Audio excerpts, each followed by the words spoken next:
Why can Walt Disney have an anthropomorphic character, but I can't? I also love how you spell character, just Saricter. Very good. Hi, how are you? My name's Beta, and today we're going to be going over your furry shower thoughts. I asked you guys on my YouTube community tab to send me your furry shower thoughts. I got over 500 replies, a lot of them being repeats of others, so I thought I'd go over the best submissions that we have today. Originally, the inspiration for this came from a comment that someone left on one of my FURSONA breakdown videos. It was a simple comment that just read, "Hey Beta, do furries shed?" And I'm assuming it would be like, if I was my FURSONA, would I shed? And it got me thinking, does that actually happen? It's kind of weird to think about because we create these massive universes and stories for our FURSONAs and characters. Pretty much like Harry Potter novels worth of information about our character and our backstories. And for some reason, the one little tidbit we left out is like, how does our FURSONA put on pants? Like, we have a tail and all that. How does that work with the pants? And that comment got me thinking, there's gotta be more furry shower thoughts out there, and I want to sit here and dissect them to the nth degree and realistically achieve nothing with my evening. But damn it, I'm gonna have a good time. First one being, do furries bark? Okay, maybe not a shower thought to start, but it's a good question. Do furries bark like dogs? Does your dog FURSONA bark at cars and other things crossing the street? Even a question on top of that, is the furry your FURSONA, or is the furry just you without the FURSONA, but just you as a person? It's a valid question that a lot of people can't answer even today. I mean, popular misconception says yes, but I'm gonna be honest, I've seen furries bark in a woo all the time, but it's not a definite,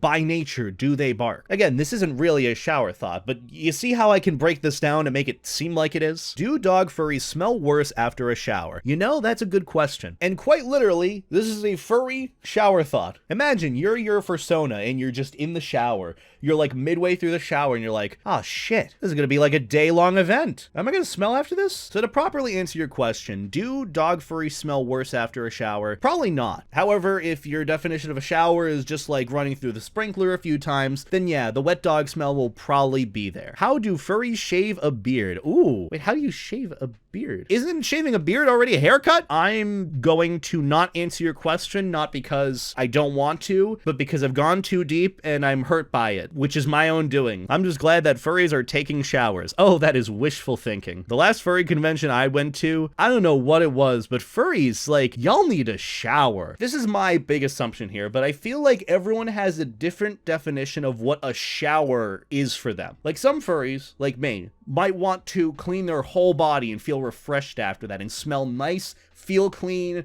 look clean, it just everything with it. Meanwhile, some people will just let the water run over them in the shower and be like, yep, that's good enough. Dry off, throw our clothes back on. Some people might not even use soap. And it's just like, no, wash your ass. It reeks. See, that's where the whole wet dog smell can actually be a thing, even with people. I feel like there is some sort of methodology with somehow showering where if you go into the shower after you stink and you don't actually wash and you just let the water rinse on you, somehow you come out smelling worse. But hey, wishful thinking on that. Not a furry shower thought, but just a good note with regards to furries in showers. FURSONAs with horns or antlers can't wear any tops that don't have buttons or a zipper. That's true. The same thing applies for hats. Wait, how does that work with hats? But with regards to your furry shower thought specifically, I guess antler and horned furries have a real hard time. Any deer FURSONAs out there probably can't wear tops unless it's like a button up or there's a zipper on the back. You can't really put anything over your head. Headphones and hats must be weird. And then like putting on a t-shirt or something, how do you do that? Everything you wear has got to be like button up or zipper up, where you can just put it on and then like button up and then you're good. That must be such a pain. I love my baggy t-shirts. I feel like I've nailed the Adam Sandler look. Baggy basketball shorts, oversized shirt, and then like sunglasses, except I don't have them on right now because I'm inside. How do furry underwear be like? Does it go below the tail, which doesn't seem like it'd be comfortable, or is there a little button on there to make a loop for the tail to go through? See, a really good point about how clothes work for any furry out there. Even if you have like a little nub tail, like your FURSONA's a corgi or something,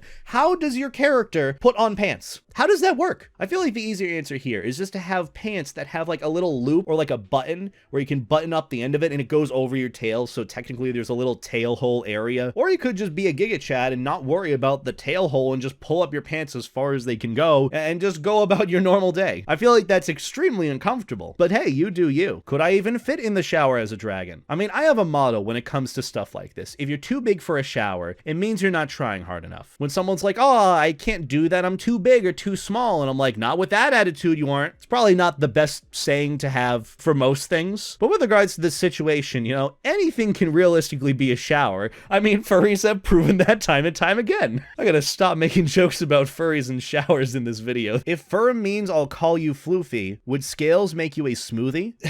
Scaly. Not smoothie. I hate that word. It's like when the ghouls of Fallout would call you smooth skin, but it was always in that raspy voice. It was always so funny to me. Hey, smooth skin. It was just so great. I loved it. Kind of played through Fallout New Vegas again. Good times. It'd be like my 30th playthrough, but boy, would it be worth it. Would hoodies have ear holes or ear covers? Oh, you know what? You got a good point. Because most art pieces that I've seen where furries are wearing like a hood for a jacket or their hoodie, usually their ears are underneath the hoodie and the rest of it is just like uniform round. It's just like a bigger hood. But like there are some hoodies where like they have ear holes for your ears to stick out of comfortably if they stick out through the top. Or would it be where they have a little pocket for like the ears for you to stick your ears into so they don't get cold? The ear holes kind of sounds cool. Like it just sounds metal as fuck. But the purpose of it is kind of defeated to some extent. So I don't know. This is some good thought. I know there's a solution to this. It's just taken a while for me to get there. If you drop soap on the floor, is the floor clean or is the soap dirty? Stop it. That's not even a furry shower thought. Stop it right now. Both of them are dirty. And now no one wins. Tomato, tomato, how about neither? You know what you get? You get nothing. And that sucks. It's not a furry shower thought, but it's still a shower thought and it got me heated. So you win this one. If there's Anthro dogs, do they die when eating chocolate? If Anthros were real, which one would be the most OP? If there was like one big battle royale, ultimate showdown between all the different FURSONA species, which one would win? I feel like the easy answer would be like dragons or something. But I know that there are many other like FURSONA species, even fandom made species that could probably beat dragons in this case. But still, you know, my vote's on the dragon. I mean, I'd like to think dragons would win. They can breathe fire. There's a lot that they can do. But I also know that birds can take over. Same with cats. Cats can take over the world pretty easily. It's really hard to say. There are a lot of furry anthro characters that I kind of really like in terms of their different species, so it's really hard to say. Why can Walt Disney have an anthropomorphic character but I can't? I also love how you spell a character, just Sarictor. Very good. You got a really good point though. Some people have told me like, you can't be a furry. No, don't make an anthropomorphic animal character. Don't make a fursona. It's like, what? Well, Disney could do it. Why the fuck can't I? He monetized the crap out of it too. But also you got to think about it of like, just because someone else was able to doesn't mean that you should either. But this doesn't really apply to it. Ooh, this one has a death wolf profile picture. Now I'm interested. If anthros were real, how much would they be human and how much would they be animal? Actually, you got a good point. A lot of our characters exhibit like certain traits of like the animal that we have our fursona of. Like my G-Shep fursona, he loves tennis balls. Whenever someone mentions a ball or a tennis ball, he's like, ball? Like it's supposed to be a cute, quirky thing relative to like dogs. But here's the thing, if our fursonas were real, how much overlap would there be? Would it be like a 50-50 split? Would it be like more anthro than human? I feel like if I were my fursona, I do a bit more of like human stuff, but maybe like offhand do a couple of like weird dog things, like scratch my ear and I'm like, wait, why'd I do that? Or like get excited when someone mentions like a tennis ball or something. I'm like, ball. But still, I read your comment because you had the death wolf profile picture, so there's that. If everyone in the world suddenly turned into an anthro right now, how would it affect the furry fandom? Would it still be a fandom? If I were to answer this honestly, I feel like the furry fandom just would be like thriving. People would be loving it a lot more than normal. But it makes you wonder though, if there is like an alternate anthropomorphic universe out there where everyone's an anthropomorphic animal, do they have fleshy conventions? Do they have the human fandom where you dress up as human characters and go to work as Joe and dress up in a suit and tie as Joe, your human sona? Would that be seen as like a weird fandom? Like the furry fandom is seen as weird here. See, that's what I love about reading these comments. Even though the question doesn't exactly ask it for like what the furry shower thought is of like what we're thinking of. I can imagine some other furry shower thought within relevance to this and we go on this tangent and it works. Do protogens need to take showers? And if so, do they put on fish parts to survive or what? You know, I'm not too sure. I don't really know much about the protogen lore with that. I know, I did a whole video breaking down like the protogen Protogen, like lore, creation, how to create a fursona, but the one thing I didn't think about was how they take showers. But also good note of like the fish parts on the Protogen. I forgot they have the whole plug-and-play system. Imagine one day you want to be part shark Protogen, bam, just throw it on there. Protogens have like the most versatility. That's what I like about the characters. But either way, do Protogen need to take showers? I don't know, I didn't get that far in the lore, sorry. Why can't it be more mainstream for humans to wear collars? I know, right? That's not even like a shower thought. I full agree with that. Let's go! More collars! Even though I don't have like one collar at all. And I've been a furry for like 5 years now. How do tattoos work on fur? I don't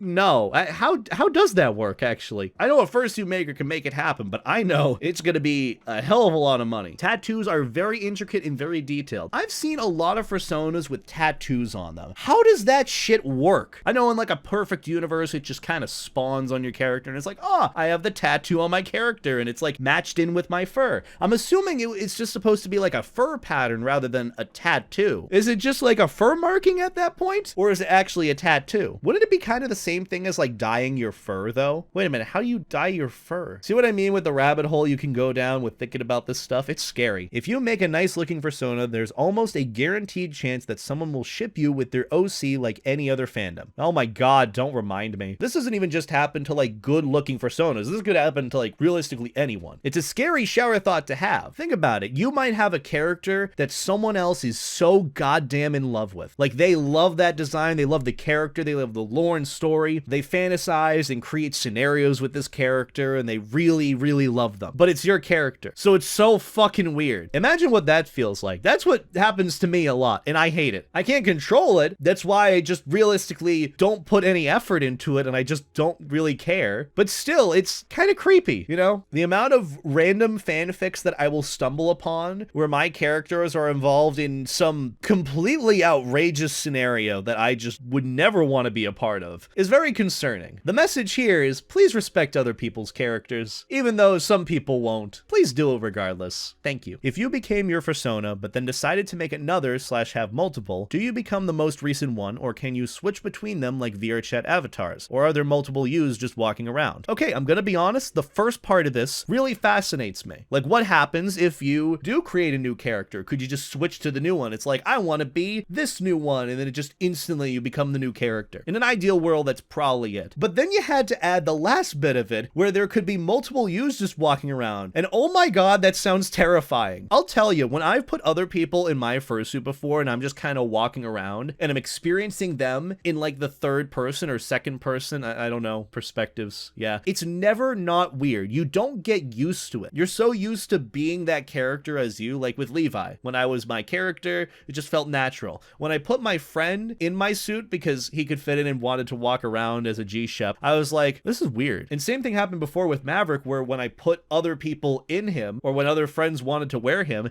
it just felt so weird seeing him wander around the con. And I'm like, oh, that's a thing. Oh, he's just doing his thing. Oh, that's not me though. That's kind of weird. As much as the last portion seems kind of neat in some chaotic sense, I don't want to imagine more than one me walking around, especially one that I'm not cognizant of. I've already seen that as is. I'm like, whew. That's scary. I think that's about gonna wrap things up, but before we go, I have my own personal submission for a furry shower thought. If a dog wore pants, would he wear them like this or like this? Thank you all for watching. Let me know what you thought of this video in the comments below. I greatly appreciate all the support. You all are wonderful. Be sure to follow me on Twitter if you haven't already. That's where you get most of the updates for what I'm doing, and if I do any like viewer submission videos, like going over different fursona species or going over furry memes, because we all love those. There's also 4 a.m., so I'm tired. But that's about gonna do it for me. Hope you all have a wonderful night. I will see you all in the next one. But as always, stay life jacket, guys. Take care.